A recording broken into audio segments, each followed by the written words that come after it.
College football is here as we have the opportunity to see the next superstars in the NFL, and one superstar that seems to be popping up all over. He is the new commercial superstar, Caleb Williams from USC. He looks like he's going to make a lot of money this season with NIL deals, but there is a story that just really sticks out right now in the NCAA, as a 12-team playoff might not happen because of conference realignments.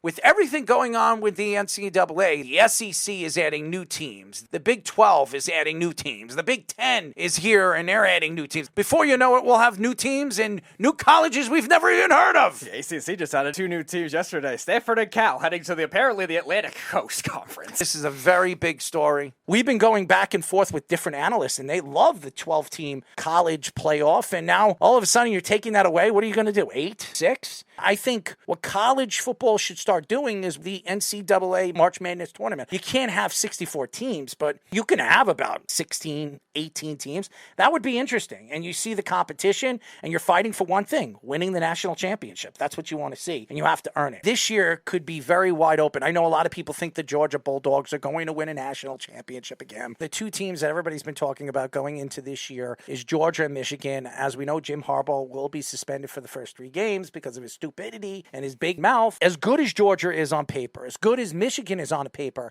there are quite a few teams that really stand out. LSU is another team that people believe could really take that jump this year. Also, Penn State, a team that's loaded this year with their young quarterback and with the NIL deals and what's going on with the portal. Some of these players could get the revenue of the money of the TV deals, which is very interesting. And I'm interested to see how the NCAA is going to divvy that out. College football has been such a growing sport. I believe it's bigger than the NFL. Throughout the football season, the college football season, I think there are more people watching college football than the NFL. Oh, quantity-wise, yeah, because of the immense student sections. So, like, every school, like, it's going to add up over time, too. And now you're getting these schools that are going to be in all these expanding conferences. And the Pac-12 will probably end up folding, but everything else, like, getting that recognition that didn't have before. We're still going to see Cincinnati and Houston and BYU in the Big 12 this year, and probably a lot of those schools down the road that are right now Group of 5 going to be in other conferences down the road too, because it's really just going to be the 4 conferences left if the Pac-12 folds, unless something else really emerges as being like that other 5th Power 5 conference. The portal has changed everything for college football. You look at some of these teams, if a coach decides to retire or a coach decides to change teams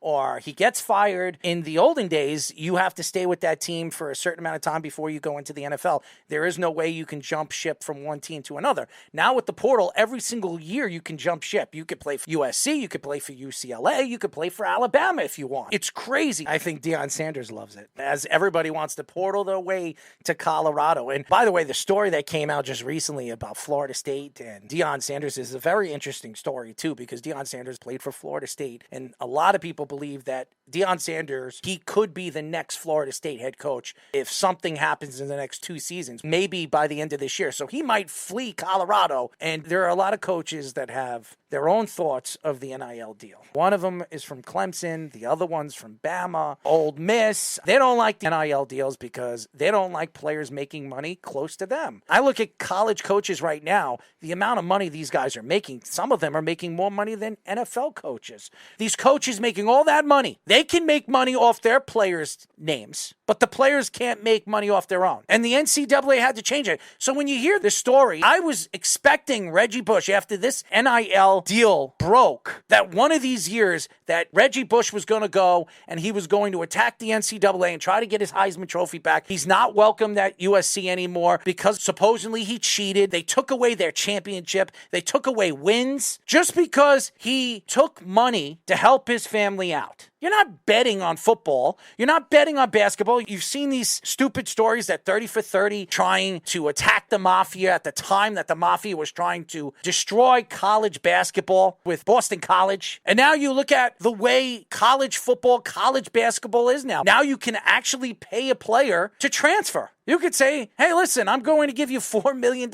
if you transfer to my team, to my school. And that's how guys like Arch Manning, how do you think Arch Manning decided to go to Texas over Alabama, LSU, or Georgia? He was looking at all those schools. He decided to go to Texas. Why? Money. It's all about money.